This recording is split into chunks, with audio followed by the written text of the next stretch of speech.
ये सारी images AI यानी आर्टिफिशियल इंटेलिजेंस ने खुद बनाई हैं और बहुत से डिजाइनर्स का कहना है कि ऐसी इमेजेस 99% डिजाइनर्स भी नहीं बना सकते और बहुत से जो लो स्किल लेवल डिजाइनर्स हैं उनकी जॉब एआई की वजह से चली जाएगी। क्या आपको पता है कि जब एआई से बोला गया कि लास्ट ह्यूमन की सेल्फी लेते हुए इमेजेस ड्रॉ करो तो उसने कौन सी इमेजेस ड्रॉ करी? डोंट वरी, इस वीडियो में हम वो इमेजेस भी देखेंगे और आर्टिफिशियल इंटेलिजेंस से बात भी करेंगे।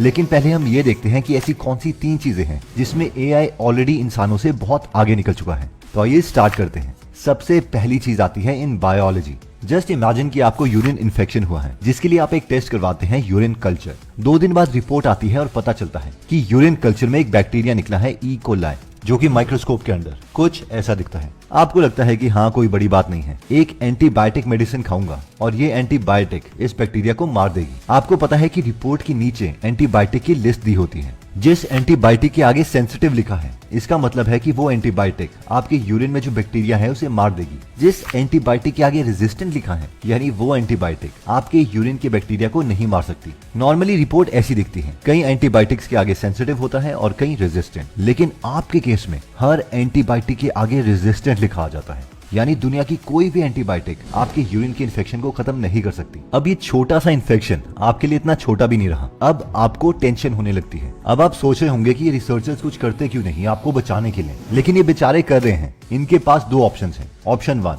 या तो वो एक नई एंटीबायोटिक निकालें और आपको दें जिससे आपका इन्फेक्शन खत्म हो जाए। ऑप्शन 2, किसी तरीके से इस बैक्टीरिया के बाहर जो मेम्ब्रेन है उसका प्रोटीन स्ट्रक्चर पता चल जाए तो भी इसका सोल्यूशन निकल सकता है। लेकिन क्या आपको पता है कि एक प्रोटीन के स्ट्रक्चर को निकालने के लिए कई बार 5 साल लग जाते हैं। Exactly, you heard it right. अगर कोई स्टूडेंट पीएचडी कर रहा है तो उसकी 5 साल की पीएचडी में वो बस एक प्रोटीन का स्ट्रक्चर ही पता कर सकता है। लेकिन अब सवाल आता है कि आपको बचाया कैसे जाए। एक तरीका है, अगर कोई एआई आपकी मदद कर दे तो हम किसको बोले? ओके, तो हम गूगल के एआई कंपनी डीप माइंड को बोलते हैं आपको बचाने के लिए, क्योंकि उन्होंने एक एआई बनाया था जिसका नाम था अल्फाफोल्ड, जो प्रोटीन का स्ट्रक्चर बता सकता है। ओके, तो आपके लिए मैं इसे बोल देता हूँ, डीप माइंड एआई, क्या तुम मेरे गीगलर के लिए प्रोटीन स्ट्रक्चर बना सकते हो? एआई, डोंट वरी सर, ये तो बहुत इजी है। मैंने यूनिवर्स में जितने भी 200 मिलियन प्लस प्रोटीन स्ट्रक्चर थे सबके 3D स्ट्रक्चर निकाल दिए हैं। अब आप इसे गूगल की तरह सर्च कर सकते हैं और जिस प्रोटीन का स्ट्रक्चर चाहिए वो पता कर सकते हैं। ये लो, यहाँ पर कोई भी प्रोटीन स्ट्रक्चर फाइंड कर लो। ओके, तो रिसर्चर यहाँ पर जाते हैं और ई कोलाई टाइप करते हैं, जो आपके यूरिन में बैक्टीरिया आया था, जिसे रिसर्चर जूम करके देखते हैं और फाइनली आपके इन्फेक्शन के लिए सोल्यूशन निकाल लेते हैं और आप ठीक हो जाते हैं। अब इस स्टोरी से थोड़ा बाहर आते हैं। ये स्टोरी ऑब्वियसली थोड़ी एग्जैजरेटेड है, लेकिन ये प्रॉब्लम रियल है। और हाँ, डीप माइंड की एआई ने 200 मिलियन से भी ज्यादा प्रोटीन स्ट्रक्चर फ्री में सारी दुनिया को दे दिए हैं, जिन स्ट्रक्चर्स के लिए रिसर्चर्स 10-10 साल से तड़प रहे थे। और बहुत ही जल्द इन प्रोटीन स्ट्रक्चर्स की वजह से आप बहुत सी डिस्कवरी सुनने वाले हो। डीप माइंड का कहना है कि शुरू में हम अपने मॉडल्स गेम में टेस्ट कर रहे थे और हम सब में बहुत अच्छे भी हुए, लेकिन इस प्रोटीन स्ट्रक्चर के ब्रेक थ्रू के बाद हमारा ज्यादा फोकस बायोलॉजी की साइड ही रहेगा। हम बहुत से डिजीजेस के क्योर निकालना चाहते हैं और ये पहली चीज है जिस चीज में ह्यूमंस एआई की बराबरी नहीं कर सकता। वैसे जो मेडिकल स्टूडेंट्स हैं वो जानते हैं कि इसके लिए डीप माइंड के एआई के लिए हमें उनको कितना ज्यादा थैंक्स बोलना चाहिए। मतलब क्या ही बोलूं आपको, 30-40 सालों से हमसे प्रोटीन स्ट्रक्चर बन ही नहीं रहे थे और इन्होंने क्रिसमस के एक दिन में ह्यूमन बॉडी के 20,000 प्रोटीन स्ट्रक्चर्स निकाल दिए और उसके बाद यूनिवर्स में 200 मिलियन से भी ज्यादा प्रोटीन स्ट्रक्चर फ्री में दे दिए। दोस्तों, इससे पहले कि हम आगे बढ़े, अगर आप साइंस से रिलेटेड और अमेजिंग बुक्स पढ़ना चाहते हैं जैसे कि गॉड डिल्यूजन या फिर ब्रीफ हिस्ट्री ऑफ टाइम, तो आप गूगल एप्लीकेशन डाउनलोड कर सकते हैं, जहां पर हिंदी में फ्री में 180 से ज्यादा बुक समरीज अवेलेबल हैं, जिन्हें आप पढ़ भी सकते हैं और सुन भी सकते हैं। तो अगर आप चाहते हैं कि आपका ब्रेन किसी इंपॉर्टेंट इन्फॉर्मेशन को मिस ना करें तो आप ये एप्लीकेशन डाउनलोड कर सकते हैं। इस ऐप का लिंक मैं डिस्क्रिप्शन और फर्स्ट कमेंट में दे दूंगा। नेक्स्ट चीज जहां पर एआई ने फतेह हासिल की है वो है आर्ट। बहुत से टेक्स्ट टू इमेज एआई बन रहे हैं जिसमें आपको एक छोटा सा टेक्स्ट लिखना होता है और वो ऐसी इमेज आपको बना के देता है जो एक डिजाइनर भी नहीं दे सकता, जैसे कि गूगल का एआई इमेजिन या फिर इलॉन मस्क की इन्वेस्टेड कंपनी ओपन एआई का डॉली। लेकिन कॉमन लोगों को इसके बारे में तब ज्यादा पता चला जब रिसेंटली एक टिकटॉक यूजर ने डॉली एआई से कहा कि मुझे लास्ट डे ऑन अर्थ की इमेज बना के दो। इन इमेजेस को देख के कुछ लोग हैरान हो गए और कुछ लोग डर गए। इस इमेज के कई वर्जन्स एआई ने दिए। इन फोटोज में जो इंसान थे उन सब की बॉडी बहुत अजीब थी, जैसे वो इंसान हो ही ना। पहली वाली इमेज में एक डरावना इंसान अर्थ की आखिरी मूवमेंट्स में सेल्फी ले रहा था और उसके पीछे दिखाया गया था कि अर्थ पर आग और धुआं ही धुआं है। दूसरी इमेज में एक आदमी था जिसका मुंह खून से कवर्ड था और वो डर के मारे चिल्ला रहा था। तीसरी इमेज में एक आदमी है जिसका स्केलेटन दिख रहा था और उसकी उंगलियां नॉर्मल इंसानों से बहुत लंबी थी। उसकी आंखें भी बहुत बड़ी दिख रही हैं। एआई को लगता है कि जब अर्थ खत्म हो जाएगा तब तक इंसान म्यूटेट करेंगे। अब ये एआईज डॉली और इमेजिन का एक्सेस सबके पास नहीं है, इसलिए आप इमेजेस क्रिएट नहीं कर सकते। लेकिन इसकी जगह हम midjourney.com का डिस्कॉर्ड ग्रुप यूज कर सकते हैं, जिससे हम भी इमेजेस बनवा पाए। तो midjourney में जब लास्ट सेल्फी ऑन अर्थ डाला गया तो ये सब इमेज लोगों ने बनाई। midjourney.com की अगर कम्युनिटी पोस्ट देखोगे तो आपको ये सारी इमेजेस दिखाई देंगी। हर एक इमेज में आप देख सकते हो कि वो कितनी डिटेल्ड है। और अगर आप डिजाइनर हो तो आप खुद से पूछो कि इन इमेजेस को बनाने के लिए आपको कितना टाइम लगेगा। ऑब्वियसली काफी ज्यादा, लेकिन इस एआई को सेकंड्स भी नहीं लगे। अगर आप midjourney.com में जाते हो तो आप ज्वाइन द बीटा पर क्लिक कर सकते हो। इसके बाद आप अपना यूजर नेम एंटर कर सकते हो जो आप चाहते हो, जिस नाम से बाकी यूजर्स आपको देखें। ये नॉर्मल ह्यूमन रोबोट का टेस्ट क्लियर करके फाइनली अपनी डेट ऑफ बर्थ डाल सकते हैं। उसके बाद ईमेल एड्रेस और पासवर्ड, और फाइनली आप इस डिस्कॉर्ड ग्रुप में एंटर कर जाओगे। अब ऑब्वियसली इस डिस्कॉर्ड ग्रुप में पेड वर्जन भी है और फ्री वर्जन भी है, लेकिन हम पहले फ्री वर्जन में जाएंगे। फ्री वर्जन यूज करने के लिए हमें लेफ्ट साइड में न्यूबीज वाले सेक्शन में आना पड़ेगा। अब हमें कोई भी इमेज बनाने के लिए /imagine लिखना है और उसके बाद प्रॉम्प्ट लिखना है। प्रॉम्प्ट का मतलब है कि हम इमेज कैसी चाहते हैं। फॉर एग्जाम्पल, अगर आपको घर चाहिए और आप घर मुझे डिस्क्राइब कर रहे हो तो आप कह सकते हो कि मुझे ऐसा घर चाहिए जिसके अंदर व्हाइट पेंट हो, आसपास घास हो, मॉड्यूलर किचन हो, एक्सेट्रा।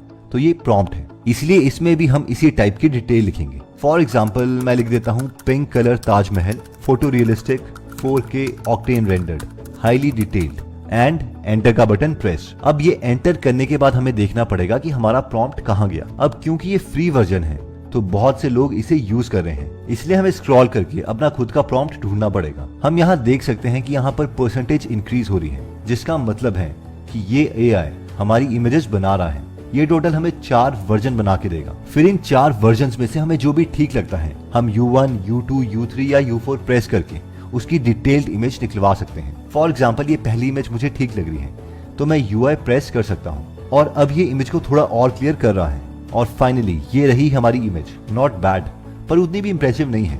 हम औरों के प्रॉम्प्ट्स देख सकते हैं कि वो क्या लिख रहे हैं, ताकि हम अपनी इमेजेस को भी बेटर कर पाए। इसकी बहुत सी डॉक्यूमेंटेशन और ट्यूटोरियल्स ऑलरेडी अवेलेबल हैं। इसके बाद आता है लैंग्वेज मॉडल एआई। ये वो एआईज हैं जो हमसे बात कर सकते हैं और हमारी बातों को समझकर उससे कंक्लूजन निकाल सकते हैं।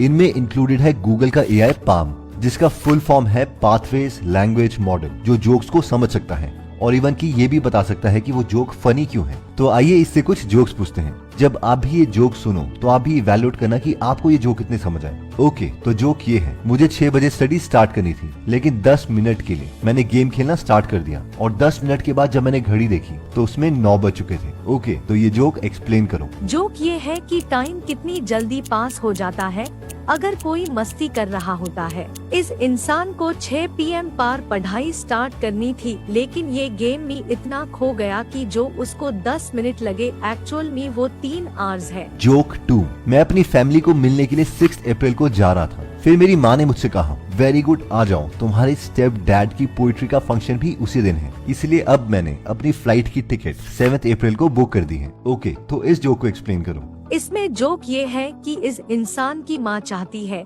कि वो सब मिलके उसके स्टेप डैड की पोएट्री फंक्शन में जाए, लेकिन ये इंसान इस फंक्शन में नहीं जाना चाहता, इसीलिए उसने अपनी फ्लाइट की डेट पोस्टपोन कर दी। Next joke, war and peace book पढ़ने से मैं नहीं घबराता। एक बार मुझे अपने इंटर्न का कोड रिव्यू करने के लिए कहा गया था फाइनल डे पर। इस जोक को एक्सप्लेन करो। वॉर एंड पीस एक बहुत लंबी बुक है और इस बुक को पढ़ने में बहुत एफर्ट लगता है, जिससे ये बोर हो जाता है। लेकिन जिस दिन इसको अपने इंटर्न का कोड रिव्यू करना पड़ा तो ये और भी डर गया, क्योंकि कोड पढ़ने में वॉर एंड पीस बुक से ज्यादा एफर्ट लगता है। इसके बाद ओपन एआई का GPT-3 है, जिसमें 175 बिलियन पैरामीटर्स हैं। तो आइए इससे कुछ क्वेश्चंस पूछते हैं। क्या ह्यूमंस इमॉर्टल बन सकते हैं? ह्यूमंस इमॉर्टल बन सकते हैं, लेकिन ये करना बहुत डिफिकल्ट होगा। क्या एआई इसमें हमारी मदद कर सकता है? हाँ, मुझे लगता है एआई इसमें ह्यूमंस की हेल्प कर सकता है, लेकिन ये एक लॉन्ग और डिफिकल्ट प्रोसेस रहेगा। क्या ह्यूमन स्पीशीज फाइनली खत्म हो सकती है? मुझे लगता है कि हाँ, ये पॉसिबल है कि ह्यूमन स्पीसीज एक्सटिंक्ट हो जाए, लेकिन ह्यूमंस इस सिचुएशन को कंट्रोल भी कर सकते हैं। जो डॉली 2 ने लास्ट इमेज ऑन अर्थ पर इमेज क्रिएट करी थी, क्या वो रियल इमेजेस हैं? ये असली इस सेंस में है कि ये असली इमेज डिस्क्रिप्शन से बनाई गई है, लेकिन इसको लिटरली नहीं ले सकते। दोस्तों, अगर आप भी इंटरेस्टेड हैं एआई से बात करने के लिए तो आप OpenAI की वेबसाइट में जा सकते हैं और उससे चैट जरूर कर सकते हैं। बहुत से लोग GPT-3 को अपने घर में स्पीकर और इंटरनेट से कनेक्ट करके आयरन मैन की तरह जारविस टाइप प्रोजेक्ट्स बना रहे हैं, जैसे कि डॉक्टर एलन थॉमसन इसे कनेक्ट करके नाइट स्टोरी सुन रहे हैं।